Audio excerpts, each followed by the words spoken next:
Hey guys, my name is Krishan and welcome to Hop for Pop. Starting today, we are bringing some interviews of the performers of the Edinburgh Fringe this year. And we are kicking it off with the team of American assholes. And no, they are not some politicians or some celebrities that you might be thinking about. They are Danielle Slaughter and Wayne, who are bringing their show American Assholes Escape to Edinburgh to the Fringe this year.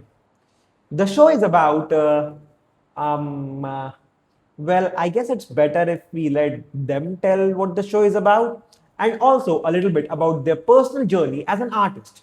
So please welcome Danielle, Lauren, and Wayne. Hey guys, how are you and how has everything been and how is the pressure of performing Edinburgh Fringe coming up to you guys? I feel like we're pretty prepared, right? We've been working on it. There's three of us. That's the best thing about this. There's many great things about this, but that's one big key advantage is having three people to shoulder the work of Edinburgh. And yeah, hi, thank you for having us on your show. So yeah, we're happy to sit and talk comedy with you today. Yep, I'm just as happy to be here. So thanks so much. Yeah. Yeah, also thanks. Sorry. I'm asshole, just going right into it. Yeah, but performing with three people, like stand up is more of a, it's called a personal act. So performing with three people needs a lot of, resonating. You need to match timings. You need to make sure that the jokes don't bounce off other people. So how difficult was it to get in sync, or was it something that happened naturally? Well, we have multiple segments in the show. Like we're kicking off the show with our trio American Asshole segment, and that really introduces you to us as a group and the kind of through line of the show. But we also individually perform our own stand-up sets in the show. So it's not all three of us on stage the entire time.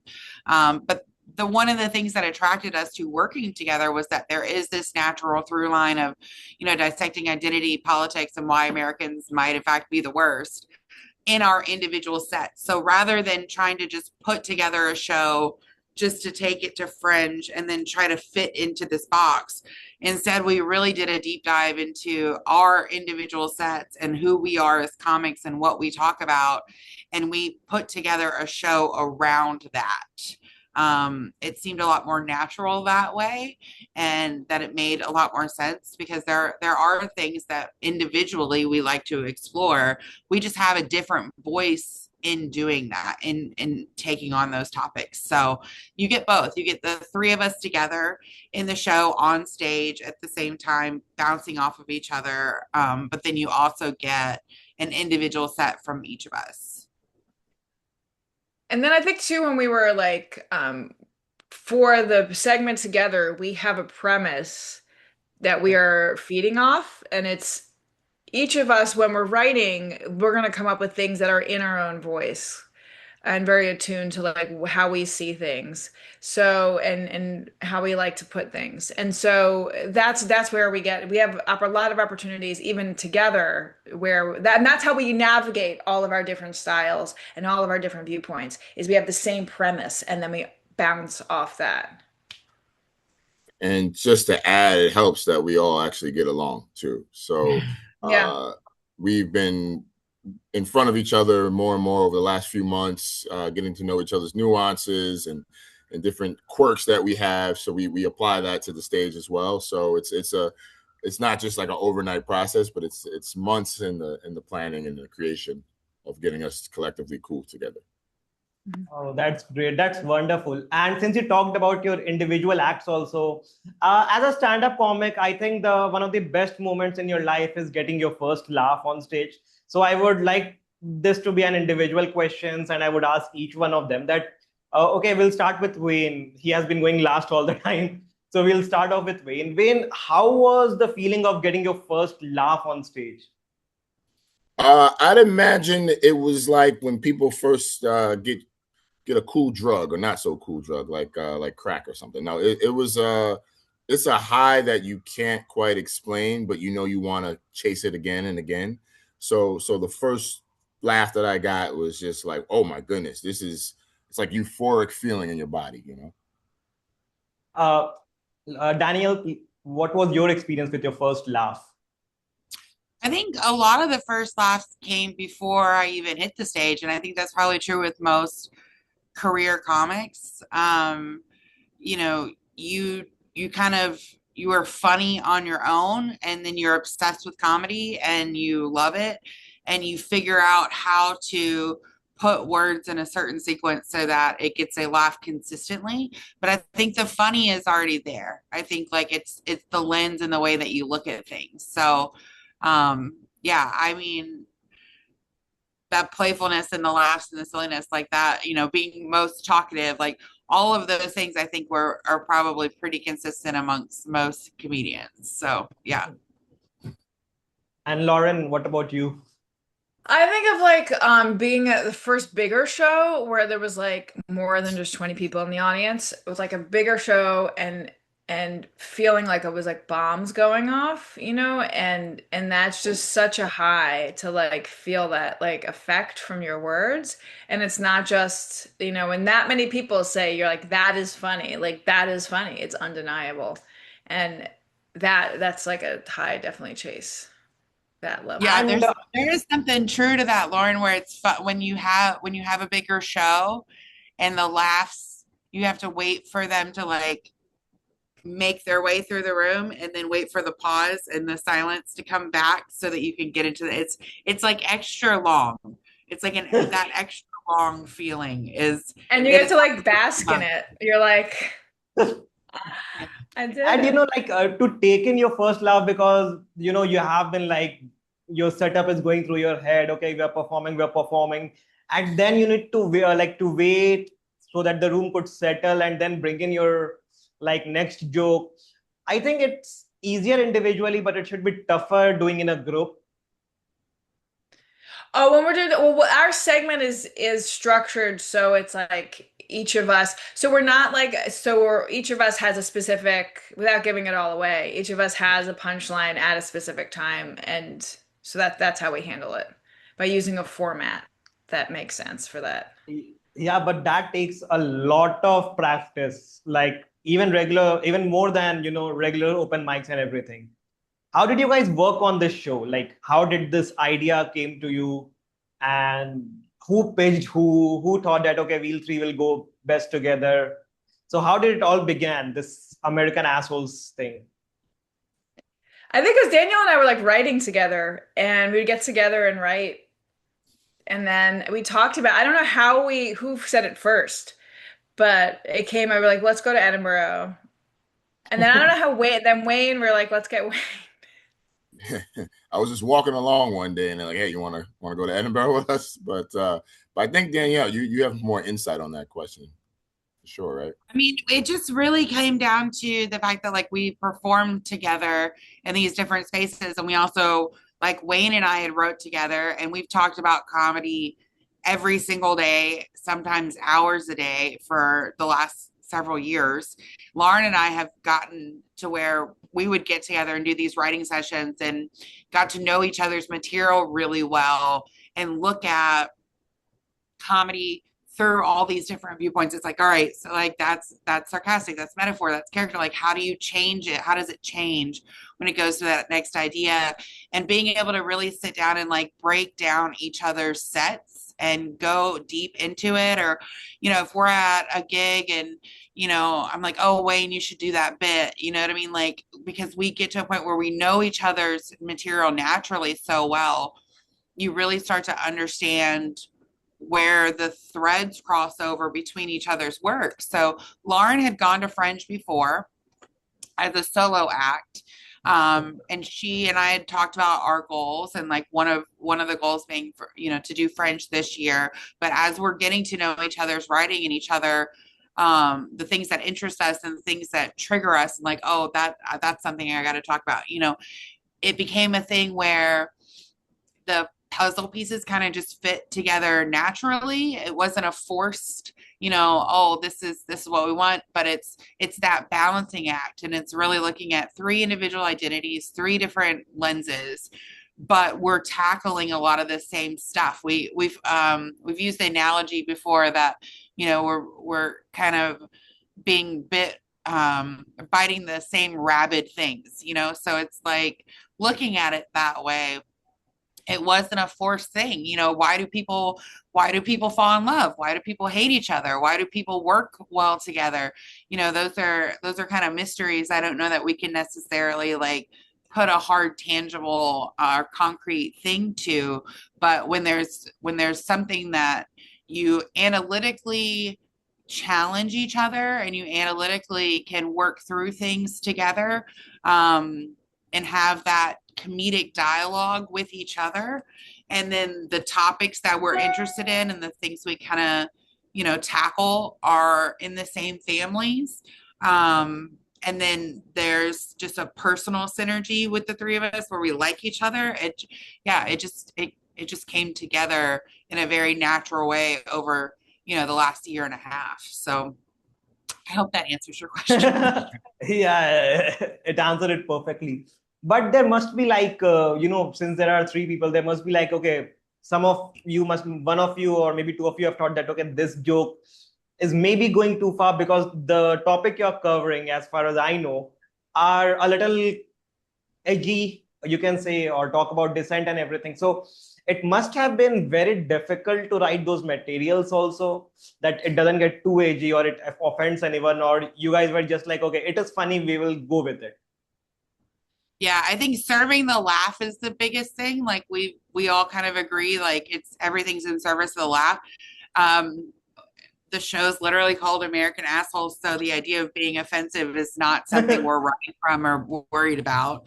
You know, we had our preview show, Caveat Theater in the Lower East Side of Manhattan last weekend, and one of the international viewers that were there and saw it, you know, said that we were unapologetic, and said that, you know, it was really, really funny and really mean, but, you know, he liked mean and funny. So yeah, I don't know that we're worried about offending, because it's, you know, it's being willing to look at and address our own shortcomings as Americans, as people, as just individuals where we're at, and when you dive into the hard stuff, that there's just more funny there. There's just more fine.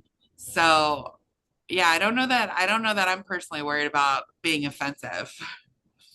Yeah. And I think we're very skilled at taking care of the audience. I mean, I think the trouble comes in is when you lose the audience and you lost. When you lost the audience, you lost. And then, like, it's not about too far, it's just you fucked up. You lost the audience. And, like, we're really good at, like, taking care of them and bringing them into the world of what we're doing, and then bringing them on board to what we're saying, and then, like, laughing together. That's our approach, and that's like what makes our. So yeah, are we like pushing people? Yes, but I'd say like together more. Yeah, like you wouldn't come to the show and feel bad after, you know. I think that's pretty. Yeah. No, Lauren, you're absolutely like on the nose there, because like we're after the laugh, but like we know that just as important is that connection with people and connecting with people. So those are the two, you know, truths we hold highest: is it funny, and are we connecting with people?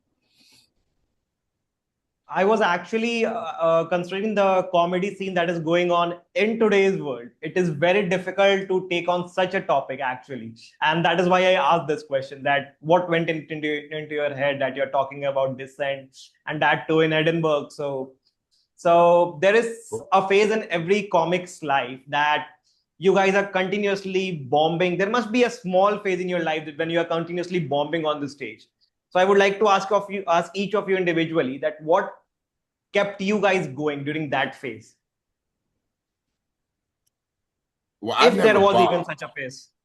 I've never bombed, Kashan. I don't even know what a bomb is. I have pure perfection on stage, so they may be able to answer that better than me. But no, you like I said, it's such a great feeling, and the bomb or the failure is actually what makes you stronger.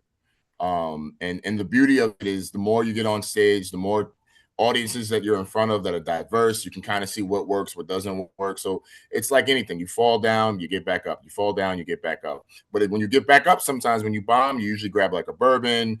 You grab some cigarettes. You might cry. You may cry on the side, but you get back into it. So the bomb essentially, it strengthens you as a comic, and you don't have a false sense of perfection, because there's no such thing on that stage. Yeah. I think you're always, yeah. Go ahead. I'm sorry, Keishan, what did you say? Yeah, anyone else would like to please explain their experience? I think you're always a bomb away. Like you could bomb at any time. Like I've like big comedians like have bombed. You just don't hear about it, but like they bomb every day. So like it's part of the process. I have a different perspective because I went to clown school. So like in France, I did Gaulier. And so it's all about like loving the bomb. It's more about improv on steroids, and it's about like it's about embracing failure. And so where I get in trouble is when I lose faith in myself, and that's truly a bomb, because I have then lost faith in myself, and that has happened, and it's the worst feeling ever. But clown schools helped me be like, the jokes may fail, but I didn't fail myself. I think there's no bomb unless you fail, you bomb yourself. Then I've been theorizing. Maybe there's no bomb. Because if you go on stage and you bomb and you're with the audience and you're like, this didn't work, and then you try something else and it bombs. But the thing is, they know you're trying for them. They still love you. And in clown, that's a win. Even if they didn't laugh once, but they saw you trying, and you were like, and then maybe they start laughing at you because you're so bad. And then you won. See, like the thing is about embracing it and connecting with the audience. Then you can't bomb. You can't. It's a bomb, but not like you didn't lose faith. They still love you, so that's a win. I would put this on the promotional quote that if you don't bomb yourself, it's not a bomb. If you don't fail yourself, it's not a bomb. I would put this on a quote. This was such a brilliant line. And Danielle, what about you? I've definitely bombed, but my thing is the most important set is the next set. So like a bomb or a kill, like it doesn't matter, because you're going to be in front of another audience on another stage the next day. So there's been time I had a show I was doing in Columbus, Ohio back in February, and it was like a Tuesday night, and this was supposed to be like a warm-up show, just for me headlining that weekend and running my hour. And oh my God, the audience, I feel like they all just came from a wake, or they just buried, their best friend, or they all got fired. I don't know what the fuck was going on, but that day, they were not there to laugh. And it was the worst show. And immediately afterwards, I told my buddy, I was like, I got to get the fuck out of here. I got to go to another spot. I got to get the taste of this nasty set out of my mouth. So I did. I went to another room, and within an hour I was on another stage in front of another audience, and I had huge pops, and it was like consistent laughter the entire time I was up there, to where I didn't want to get off stage. So if you bask too long in a bomb, or you bask too long in a kill, that's where the problem is. It's about making the next set the most important set, and your focus being forward and failing forward, rather than rolling around and just burying your head in it. So it's kind of how when I kill, I get worried. I'm like, oh my God, maybe like, because now you're like, you go on stage too confident, you're gonna bomb so hard. Oh yeah, you gotta be humble for the comedy gods, because they will humble you very quickly if you are not. And the thing is, if you're killing and killing and killing for a long time, you're just working towards that next bomb. Like it's going to happen. It's an inevitability. You just kind of hope you die before it gets there. You know what I mean? Like you hope you have a stroke or you get hit by a car, so that you end on a high, because that's really the only finish line. That's the only way that stops. I always wanted to ask, like, go ahead. I'm sorry, Kishan. Yes, like a big comedian. Like, I would love to ask someone, like, someone I really admire. I won't mention them. Someone told me, I saw, like, she bombed the whole show. It was just a total wash. huge comedian. And like, Which comedian how did did you she listen to? mentally deal with that on stage? Was she just like, all right, I'm just gonna go through the paces? Like, how did she keep her spirits up when it Yeah, Which was which comedian like, are topic you was talking it, about? Lauren? Just say it. She it won't was care. Sarah Silverman, Oh, Oh, yeah. who's so funny. And She's the kind of person who's super spicy to where she'll be like, fuck this, I'm getting on another stage right now. I'm going to call somebody. I'm going to get stage time. You know what I mean? yeah, Like, I think that's yeah, the only way to deal with it. yeah, But yeah. I think sometimes yeah, sometimes, I was, please. I was gonna say sometimes it's even within the bomb though. There's like a gem. There's Yeah. something in that set, no matter how long it is, that it was worth it because you pulled away something that may turn to be magical. So even though you didn't have the audience, you didn't have the night, there's just always a little something that you go back, you hear the tape, and you go, "Oh, I can write to that. I can make that stronger." And then that's the failing forward that Danielle was just mentioning. I think there are a lot of comedians, not a lot of comedians. I think there are some comedians who just bomb and then like steal the show. I am thinking about Andy Kaufman, if you remember, guys. Yeah. He once went and cried on stage for like 12 minutes. That's it. He bombed and he became a legend. So I guess bombing, I admire Andy Kaufman, Jim Carrey, and all those such comedians which like take it a little differently.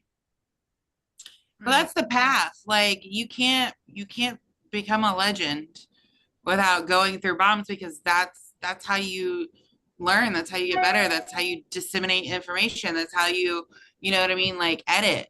And it's like, all right, it's that's what teaches you where to take stuff out and how to figure out like your voice and all of that. So like, if people think they kill every time, or if they do the same 5 minutes for years and they don't take any risks, they're going to be in the exact same spot they are. So that's how you get that, for you, Andy Kaufman, legendary status. You have to go through it to get there.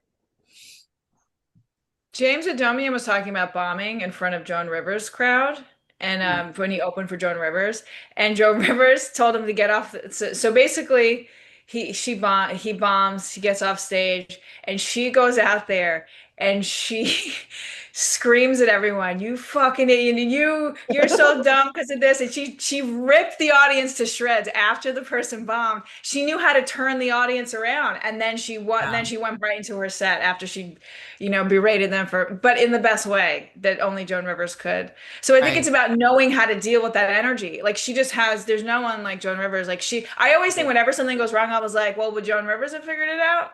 So I Yeah. just got to keep getting better. I think, Lauren, that's interesting because I feel like there's two different types of headliners. There's headliners who have really strong feature acts or middle acts because they know it'll make them better. And they like that person's comedy and they really champion them, and they have that sponsorship type of relationship where they're like saying good shit behind their backs.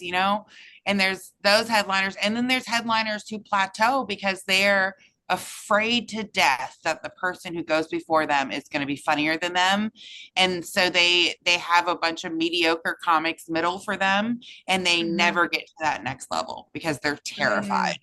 So I feel like, even in the different levels that there is comedy, it's like headliners fall in one or two camps. And again, that's a different type of bomb because then you're looking at the whole show. Maybe their individual set is great, but if you're setting yourself up to where you're this hero who comes in and saves the day, but for the first 45 minutes of the show, or everyone's not laughing and they're not having a good time because you're putting up shit acts ahead of you so that you seem like that funny hero, that's a bomb to me. Like it's a facade, and your career's going to stay exactly where it is. So And since you mentioned Joan Rivers, I would like to share something with you guys. So I interviewed Judy Carter 3 days ago. Judy Carter, the author of the new comedy Oh, Bible wow. and everything. Yep.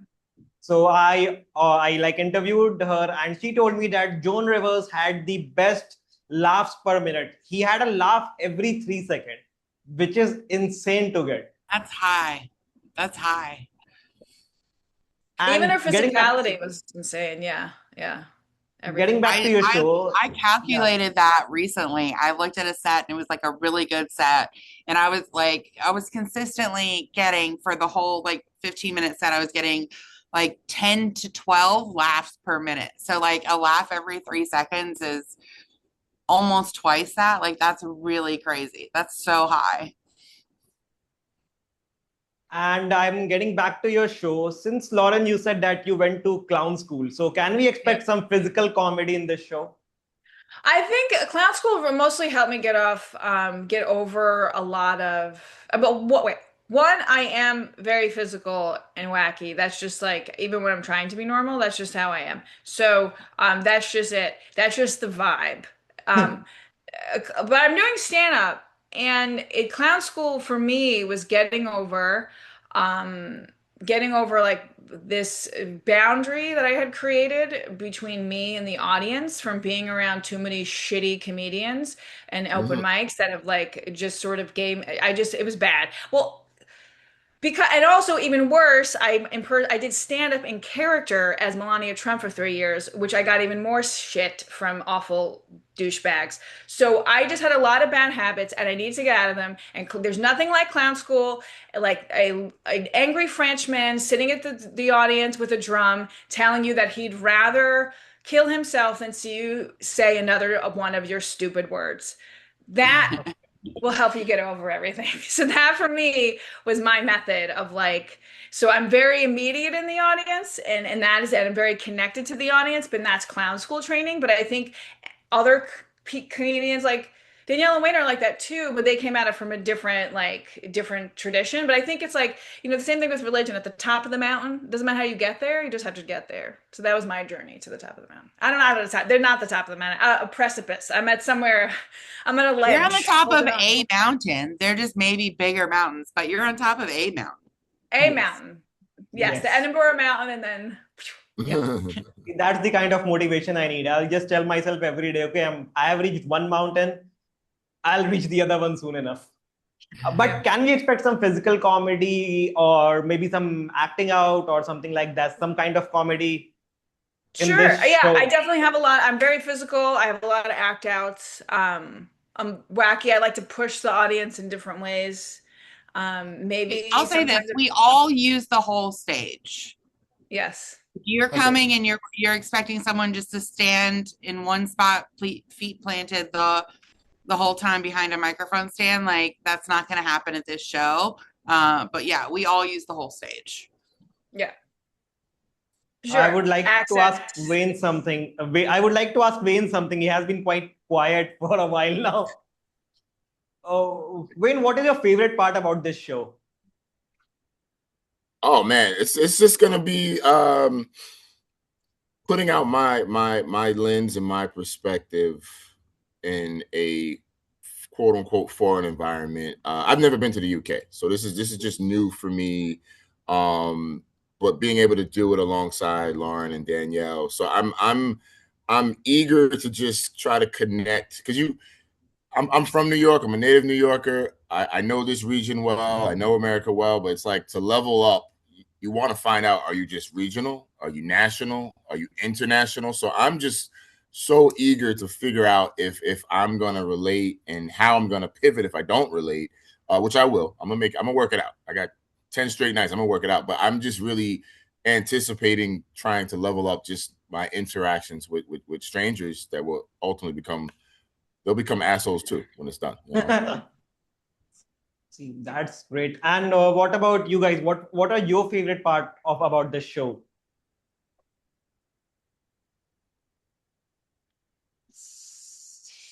That's hard.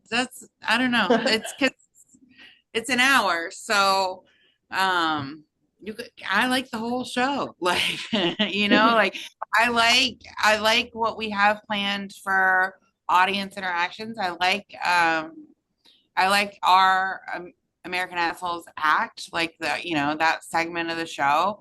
But I feel like every time I watch Lauren and Wayne on stage, I learn something new or pick up something new, you know what I mean, in their sets, and I'm like, oh, this is really good, or oh, that's something to build on, or oh, there's more meat there, So just the intimacy that you get to know someone else's set it's really fun for me. And I love performing. I love being on stage. I have new material that I've written since we got accepted into Fringe that I'm really enjoying playing with, and I'm excited for what that's doing. So yeah, the whole thing. Yeah. I'm excited. I have some jokes about, I don't know if I'll do them every night, but I definitely have some jokes about the British being arrogant, and I can't wait to do it to their face. To their face. You guys have crowd interaction too in this show, or There's crowd interaction, but it's not, you will not hear us be like, oh, where are you from? What do you do for a living? Like, that's not that bullshit, crowd work stuff. Like, that's not what we're doing. But yes, there is crowd interaction. see, this is something very intriguing about the show, that you are saying that you'll be having crowd interaction, but it won't be crowd work. So we are like very excited to see that what kind of crowd interaction you guys are having. And again, getting back to your individual self, and I'm sorry I'm keeping this show and individual. I am trying to. Oh, this is great. This is Well, great. So, who you guys grew up watching? Who did you idolize? And like when you grow up and growing up, your favorites change. So, who are your idols in comedy?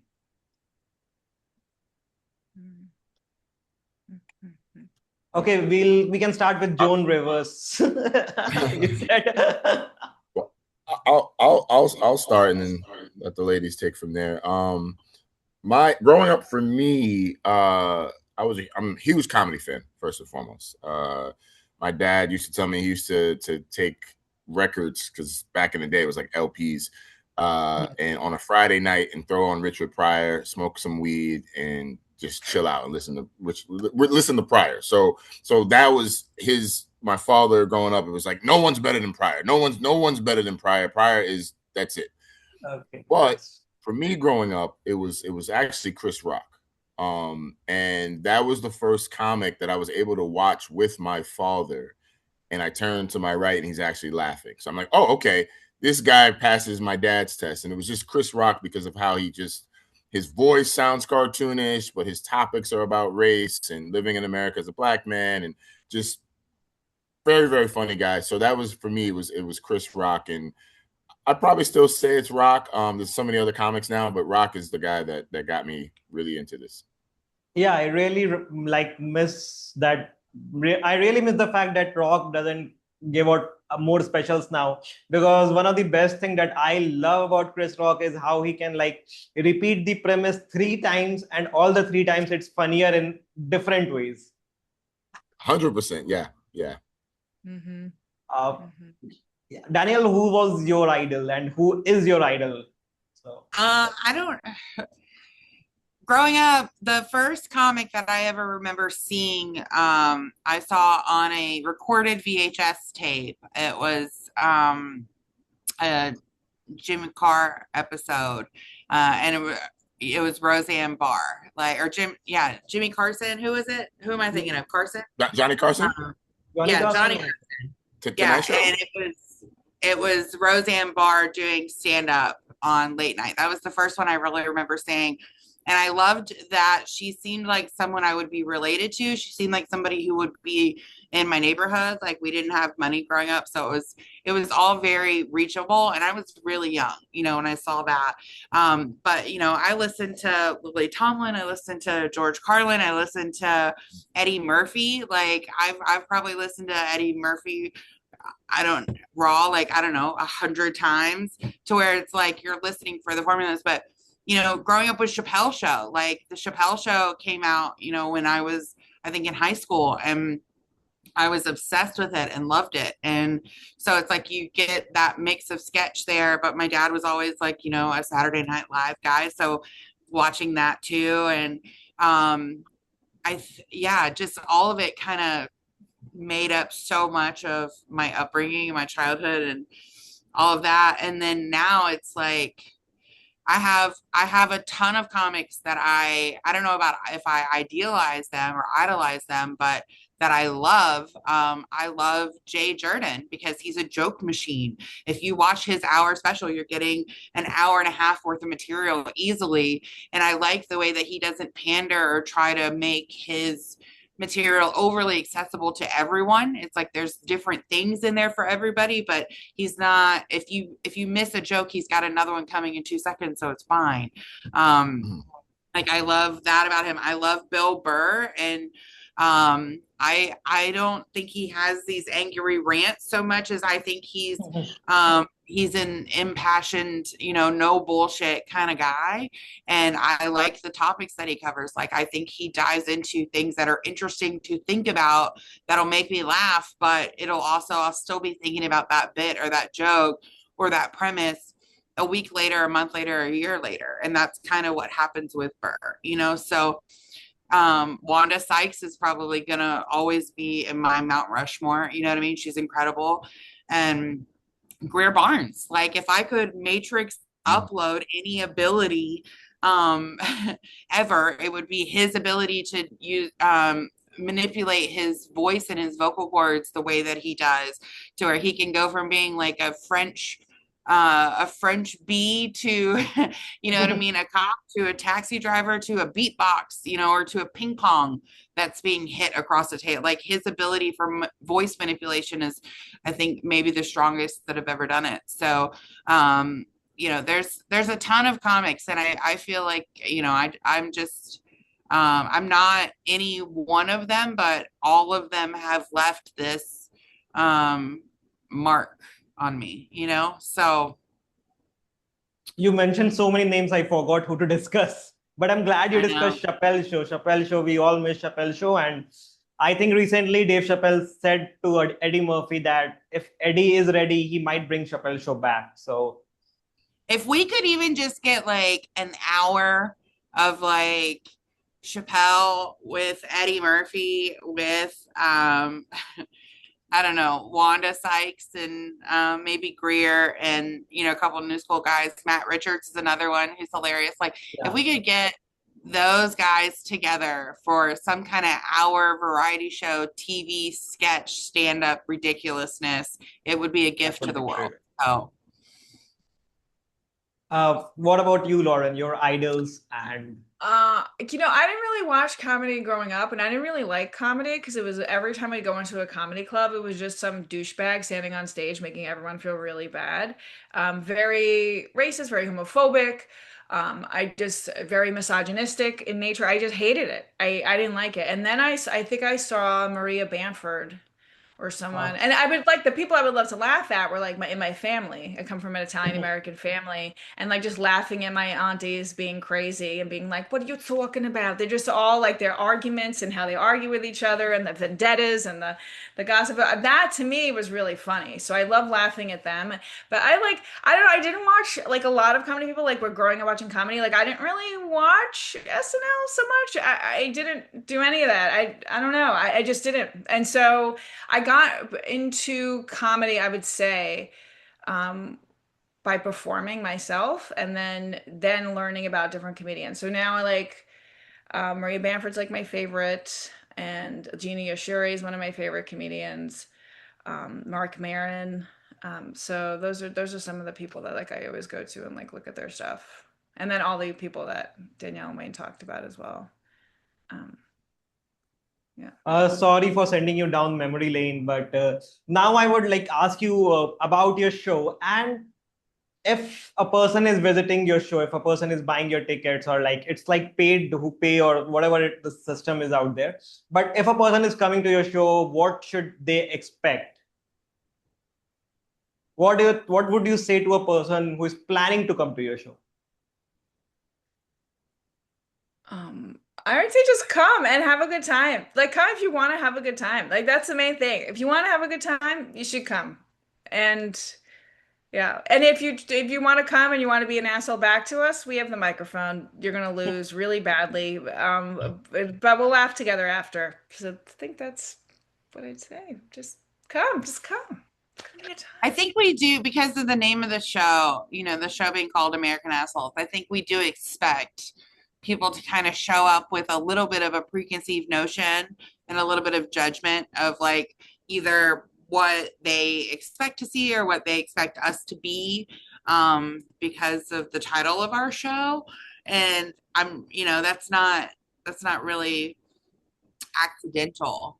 But I think when they work through and they actually sit and they listen and they connect with us and they laugh and they hear the stories and the topics and the things we talk about and the misdirection and the silliness and the playfulness and the truths, like all of that kind of comes together. And maybe by the end of it they'll kind of start to see where there's so much more common ground between us and them, and that maybe it's not to say that their their prejudgments were all completely wrong, but and maybe they'll find out some of it's not so serious and that we have a lot more in common than we don't.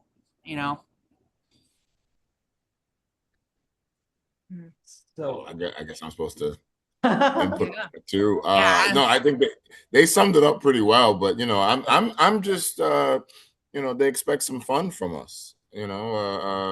Some American cool, but we don't take ourselves too seriously.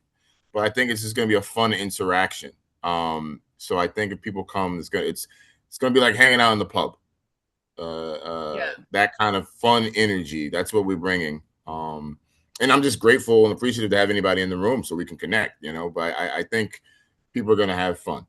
A lot of times people take this too seriously, believe it or not, even though it's comedy, but it's still a fun, entertaining night out. Thank you so much for this. And I would like to ask this question for myself. I could cut it also if you want, guys. But are you guys planning to continue with this trio for time to come? Oh, yes. Don't cut this out. No, we're coming. We're next and coming to India next. If you would so have us, we want to. This is just the foundation being laid in Edinburgh, and then we're gonna. I mean, I'll let Lauren and Danielle elaborate on that. But yeah, no, this is just hopefully just the beginning. I would just say, if you're going to be in Fringe, come to the show. We're going to be at Just the Tonic Smash House in the Bottle Room every night at 10 p.m. Tickets are pay what you want, or if you want to secure a seat and make sure you get a ticket, because we do expect to have sold out shows. And you can get a ticket in advance for £12 through the box office. And if you're not able to make it to Fringe, follow us on our socials. Follow us on Instagram. It's American Assholes Comedy. Or we're all linked at the top of that. Like, follow our individual pages. We all post comedy clips. We all post interviews. We all post tour information, and all that stuff. So yeah, if you're not able to be there in person, definitely follow us online. So you can feel like you're getting there. We're going to be doing some fun street interviews, interviews and stuff like that while we're over there too. So throughout the Fringe, we'll be posting a lot.